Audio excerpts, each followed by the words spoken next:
Sumalang na bilang hostile witness si OVP Assistant Chief of Staff Lemuel Ortonio sa impeachment trial ni VP Sara.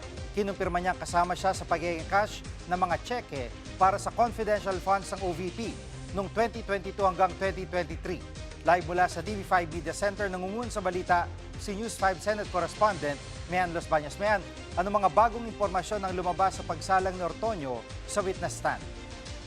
Jiggy, alam naman natin, ilang linggo na tinatanong ng prosekusyon maging ng ilang senator judges dun sa mga witness na sumasalang sa impeachment court. Bakit nga ba walang official receipts na maipresenta doon sa mga supplies, gamot, pagkain, tables, chairs na binili ng supposedly pinrocure ng OVP gamit yung kanilang confidential funds. At sa pagharap ka kanina ni Assistant Chief of Staff Lemuel Ortonio sa impeachment court, may paliwanag siya kaugnay yan. Una, inamin niya na wala talaga siyang nakita o nahawakan na OR doon sa mga pinrocure using yung confidential funds at puro nga raw acknowledgement receipt. So bakit nga? Ang kanyang paliwanag dyan ay dahil base raw sa impormasyon na binigay sa kanya ng security officer ay binigay ng direkta yung pera sa informant at yung informant daw ang bumili ng mga gamot at tinatawag na food aid na nakalista doon sa expenses sa accomplishment report na ipinasa ng OVP na pinaggamitan di umano ng confidential funds. Kaya may pagkakataon dyan na mismong si Presiding Officer Senator Chis Escudero napatanong. Sabi niya, paano yung ibinili ng chairs and tables? Sabi niya, informant din ba yung bumili yan? Apparently, yes. Ayon kay Ortonio, binigay yung pera sa informant, sila yung bumili ng tables and chairs. Backtrack lamang tayo, Jiggy, kung babalikan natin, yung mismong COA, naglabas sila ng memorandum. Nung nasilip nila at nakitaan nila ng butas, yung anila ay maling paggamit ng confidential funds ng OVP. Una, ginamit na pambili ng mga supplies, pagkain, gamot, tables, chairs, computers na wala sa listahan ng dapat na paggamitan. Pangalawa, backtrack tayo kung maaalala natin, Jiggy, mga kapatid, nung nag-witness or sumalang sa witness stand yung mga COA auditors, sinasabi rin nila na first time na puro acknowledgement receipts ang binigay at walang OR. At yun nga yung sinasabi ni Ortonio na acknowledgement receipts lang ang meron sila kasi apparently yun yung pinapapirmahan sa informant kapag binigay sa kanila yung pera and then sila na yung bibili ng mga supplies na sinasabing na pagkagastusan ng confidential funds. Balikan natin at panoorin natin yung bahagi ng yan ng impeachment trial, Jiggy.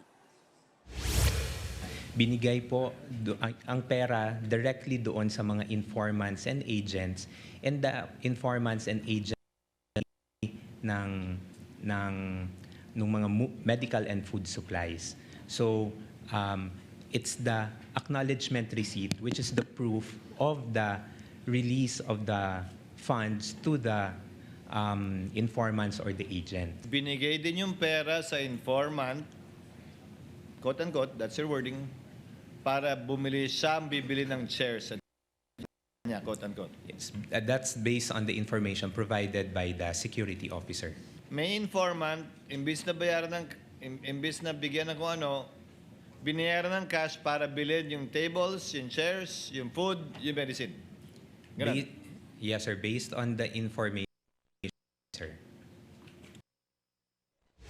Jiggy, inungkat din sa impeachment trial kanina yung paggamit nga ng confidential funds ng OVP noong December 21 to 31, 2022 na nagasta yung 125 million pesos na confidential funds within a span of 11 days. Bagay na kinumpirma naman nitong witness. Pero ang tanong sa kanya ng prosekusyon, ano bang kalaki-laking security threat laban sa Vice Presidente para mag-warrant na kailanganin na gamitin yung 125 million pesos in 11 days. Pati nga si Presiding Officer Escudero, ang tanong niya, bakit minadali yung paggamit niyang particular na confidential funds na yan na kung tutuusin, kung meron daw sobra dun sa budget, pwede namang ma-carry over doon sa susunod na taon. Narito yung sagot ng witness, pakinggan natin. Again, Mr. Ortonio, you will confirm that the funds referred to in that liquidation document was fully disbursed within a good 10 days. Based on computation, ma'am, it's actually 11 days. 11 days. May alam po ba kayo na anong salita ulit yung ginamit ng attorney? May Threat of Mapaminsala? cataclysmic proportion or banta na masyadong mapaminsala.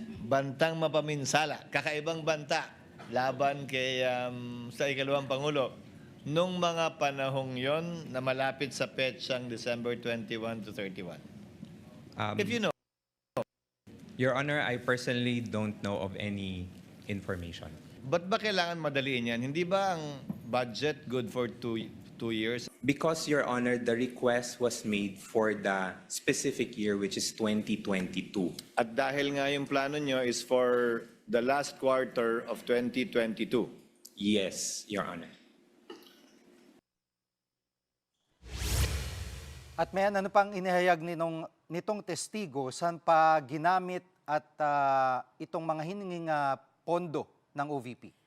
Jiggy, kinonfront din ng prosekusyon itong si Ortonio doon sa mga sulat or mga dokumento na exhibits dito sa impeachment case ito. For one, yung kanilang letter sa DBM noong August 2022 na naglalaman ng kanilang request para nga humingi ng halagang 250 million pesos na confidential funds. At lumalabas dyan, Jiggy, at kinonfirm din yan ni Ortonio na dyan sa letter na yan, kung saan sila nag-request ng confidential funds, walang nakalagay na plano, walang nakalagay na target o specifics kung saan yan gagamitin. Kaya ang sinasabi ngayon ng prosekusyon, bakit nauuna yung halaga kesa doon sa plano? Pero ang paliwanag dyan ni Ortonio, meron namang planong na isumite. Dahil kung August sila nang hingi sa DBM, by September 2022, nakapagsabit naman daw sila ng plano. Yun ang sinasabi nila. Pero sa huli, Jiggy, yung 250 million pesos na hinihingi nilang confidential funds, alam naman natin, ang nag-grant lang dyan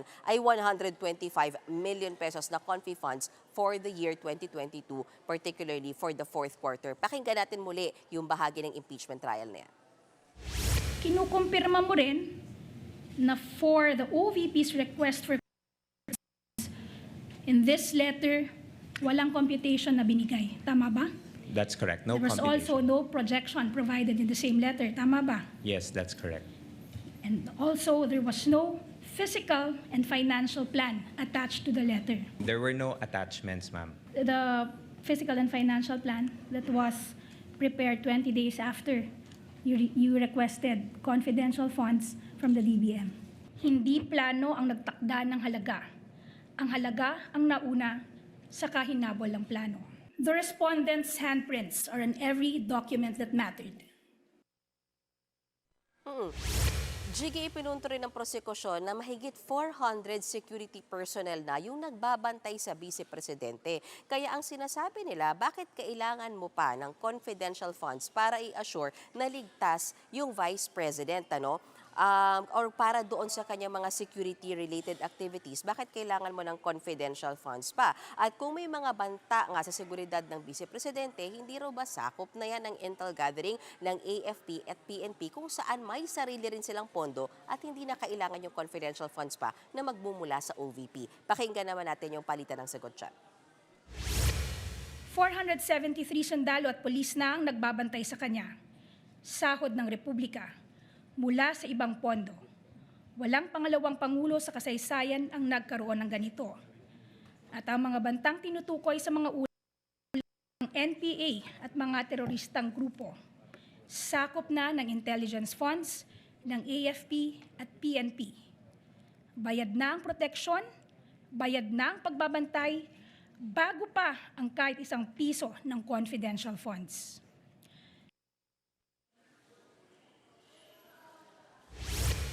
Jiggy, bukas babalik itong si Ortonio. Pagkakataon naman ng defense team na isagawa ang cross-examination and then interjection from the senators para sa kanilang mga tanong. Yan muna ang latest, Jiggy, para sa impeachment trial day 18. Balik sa'yo. Yan ang ulat ni Men Los Baños live mula sa TV5 Media Center. Mga kapatid, Jiggy Manikad po. Pagdating sa mahalagang balita sa loob at labas ng bansa, dapat una sa lahat, mag-follow at mag-subscribe na sa social media pages ng News 5.